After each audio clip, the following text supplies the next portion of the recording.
Lions. Rien qu'en prononçant ce mot, on pense à la puissance, à la fierté et à cette crinière emblématique flottant dans le vent de la savane.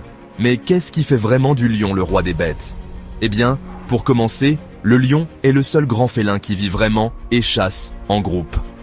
Imaginez ceci, un clan de lionnes, minces et féroces, travaillant ensemble avec une précision militaire pour abattre une proie. Bien que le mâle, avec sa crinière impressionnante, vole souvent la vedette, ce sont en fait les lionnes qui mènent la danse. Elles chassent, elles élèvent les petits, et elles sont la colonne vertébrale de la troupe. Et parlons du mâle une seconde. Cette crinière flottante n'est pas seulement esthétique. C'est un insigne d'honneur, un signal pour les rivaux et les intrus potentiels.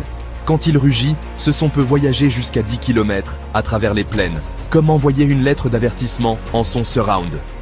Ce rugissement est sa façon de dire « Ceci est mon territoire, reculez ». Mais voici le paradoxe.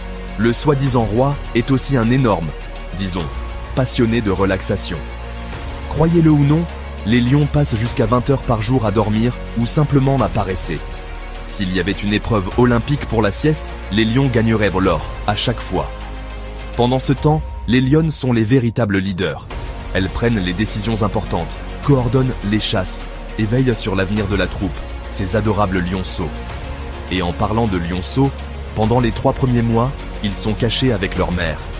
Minuscules, tachetés et à peu près la chose la plus mignonne que vous ayez jamais vue. C'est un moment privé, loin de l'agitation de la vie en troupe, où ils deviennent assez forts pour rejoindre le groupe. Quant aux jeunes mâles, ils ont un chemin difficile devant eux. Vers l'âge de 3 ans, ils sont chassés de leur troupe natale et partent à la recherche d'un nouveau territoire.